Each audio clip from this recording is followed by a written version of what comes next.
বরিশালে গৃহবধূকে ধর্ষণ মামলায় 4 জনের মৃত্যুদণ্ড দিয়েছে আদালত। দুপুরে নারী ও শিশু নির্যাতন দমন ট্রাইব্যুনালের বিচারক মোহাম্মদ রকিবুল ইসলাম এই রায় ঘোষণা করেন। একই সাথে প্রত্যেক আসামিকে 1 লাখ টাকা করে জরিমানা করা হয়েছে। দণ্ডপ্রাপ্তরা হলেন রাসেল গাজী, রাজীব জমাদ্দার, মোহাম্মদ জাহিদ এবং খোকন খান। এদের মধ্যে খোকন খান পলাতক আছেন। রাষ্ট্রপক্ষের আইনজীবী জানান, 2016 সালের 10 নভেম্বর ওই গৃহবধূ বাসা থেকে 1 লাখ টাকা নিয়ে শের-ই-বাংলা মেডিকেলে যাচ্ছিলেন।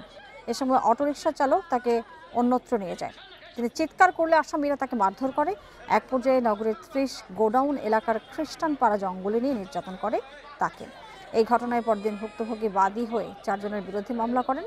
11 জনের সাক্ষ্য গ্রহণ শেষে এই রায় প্রদান করেন আদালত।